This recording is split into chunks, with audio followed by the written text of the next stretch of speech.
Okay, let's talk about a super powerful investment account that you probably already have, but you don't really know you have it. Yep, I'm talking about the Health Savings Account, or HSA. But today, we're gonna pull back the curtain on its secret identity, the Stealth IRA. So when you think of your HSA, what's the first thing that pops into your head? Is it just a little side fund for copays, prescriptions, maybe some aspirin? If that's you, you're not alone. That's how most people see it. But what if I told you that's not even close to the whole story? What if that little health account is actually the single most powerful retirement tool in the entire US tax code? I know, that sounds like a crazy exaggeration, but it's not. So let's get into what makes the HSA so special. It really all boils down to one thing, its unbeatable advantage, what we call its triple tax power. This right here is the tax efficiency trifecta, and no other account in existence has it. First, the money you put in is tax deductible, which lowers your income taxes this year. Boom. Second, once the money's in there, it can grow completely tax-free. No capital gains, no dividend taxes, nothing. And third, when you take money out for qualified medical costs, it is, you guessed it, 100% tax-free. Tax-free in, tax-free growth, and tax-free out. It's the whole shebang. And this is where it really clicks. Just look at this chart. A traditional 401k? Great, but you get taxed when you pull money out. A Roth IRA? Awesome, but you don't get a tax break on the money you put in. Now, look at the HSA column. Yes, yes, and yes. All the way down. This is that aha moment. This is why the pros call it a super retirement account.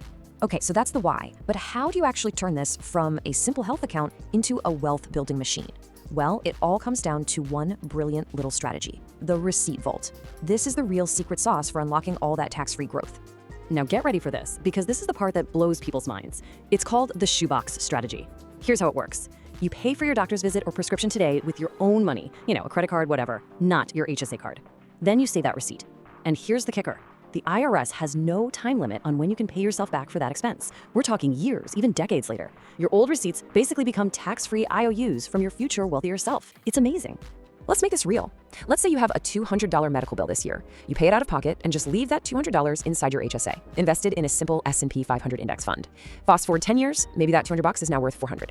Fast forward 20 years, it could be worth $800. Then you dig up that 20-year-old receipt and you reimburse yourself that original $200 completely tax-free to go on vacation or whatever you want. And you still have $600 of pure, untouched, tax-free growth sitting in the account. You're literally turning your medical bills into investment fuel. Okay, I can hear you asking, but wait, what if I'm too healthy? What if I save all this money and don't have enough medical bills? Well, that's the best part. Once you turn 65, the 20% penalty for non-medical withdrawals just vanishes. Your HSA basically morphs into a traditional IRA. You can take money out for a new car, a trip, anything you want, and just pay regular income taxes on it, exactly like a 401k. But any money you take out for medical stuff, still 100% tax-free. It is a total win-win situation. All right, now that you've got the core strategy down, let's level up and get into the expert's playbook. We're going to talk about some really shrewd moves to squeeze every last drop of value out of your HSA, and some dangerous gotchas that you absolutely have to watch out for. Here's a huge one for all you future retirees out there.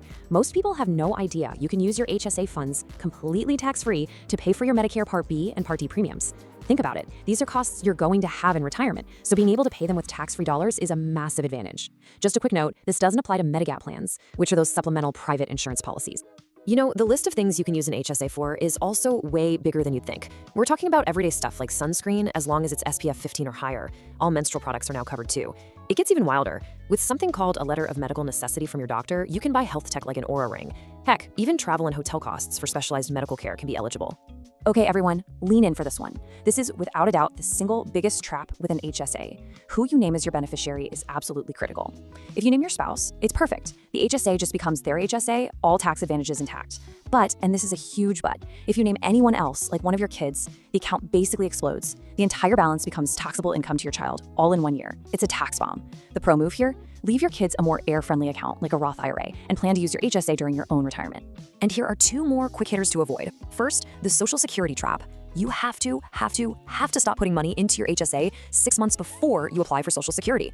The reason is that the government retroactively enrolls you in Medicare Part A, and you can't contribute to an HSA if you're on Medicare. It's a messy rule that can lead to penalties. Second, just a heads up if you're in California or New Jersey, your state doesn't give you a state income tax deduction for HSA contributions. Bummer, I know. So how do we put all this knowledge into action right now? Perfect. Here is your quick investor checklist to take you from just being an HSA saver to being an HSA winner.